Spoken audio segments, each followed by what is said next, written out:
সময়, এগুলি তো হয়নি সরকারের সময়।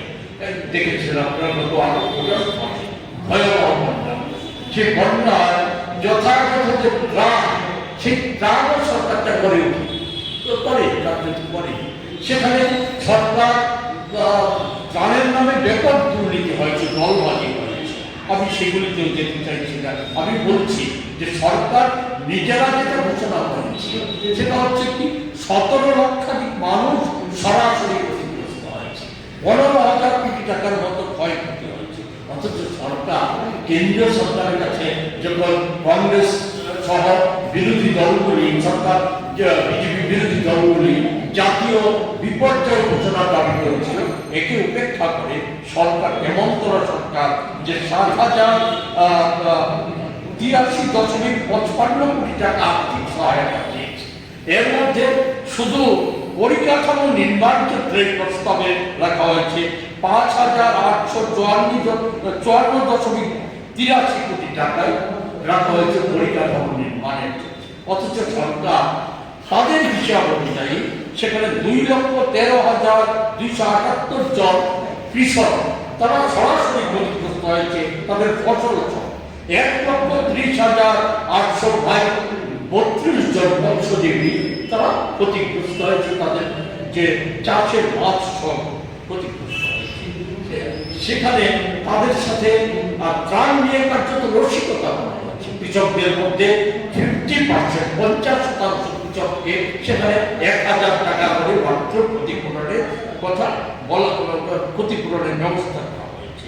রাজ্য সরকার যে উন্নয়নের তো গল্প নিয়মিত বলে বেড়াচ্ছে, সুশাসনে আর উন্নয়নে, সেখানে যে মন্ত্রী থেকে শুরু, মুখ্যমন্ত্রী থেকে শুরু করে মন্ত্রিসভার সদস্যরা বা শাসক দল নিয়মিতভাবে এটা ফলো করে প্রচার করে যাচ্ছে, সেখানে বিজ্ঞাপনেও প্রচার করছে।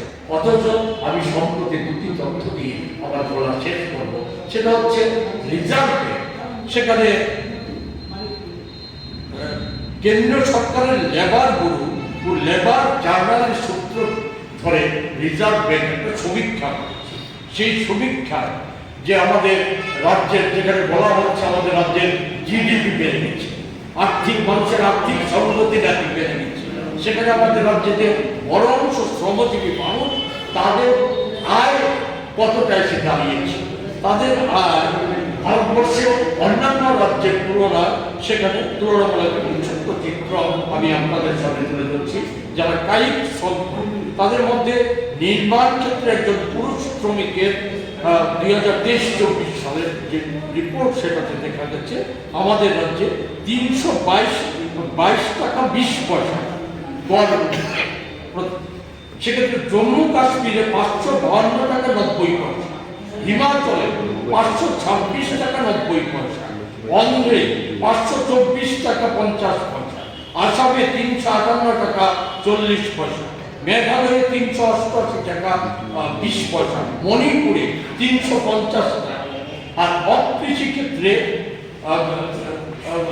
2023-24 সালে আমাদের রাজ্যে গড় মজুরি হচ্ছে 311 টাকা 11 পয়সা, তামিলনাড়ুতে 519 টাকা 12 পয়সা, অন্ধ্রে 405 টাকা 40 পয়সা, কর্ণাটকে 352 টাকা 10 পয়সা, মেঘালয়ে 319 টাকা 10 পয়সা, আসামে 364 টাকা 50 পয়সা। এটা আমাদের তথ্য। আরবিআই যে তথ্য দিয়েছে, আরবিআই আরেকটা তথ্য দিয়েছে, একটা গুরুত্বপূর্ণ, সেটা হচ্ছে আমাদের রাজ্যে অপুষ্টিজনিত যে মা এবং শিশুরা কতটা সংখ্যায় আজকে এসে দাঁড়িয়েছে, সেখানে যদি তথ্য যদি দেখি, অপুষ্টির কবলে মা এবং শিশু যারা আমাদের রাজ্যে 6 থেকে 59 মাস বয়সী শিশুদের মধ্যে 64% রক্ত অল্পতায় ভুগছে। মণিপুরে এই হার 42.8%, মেঘালয়ে 45.1%, মিজোরামে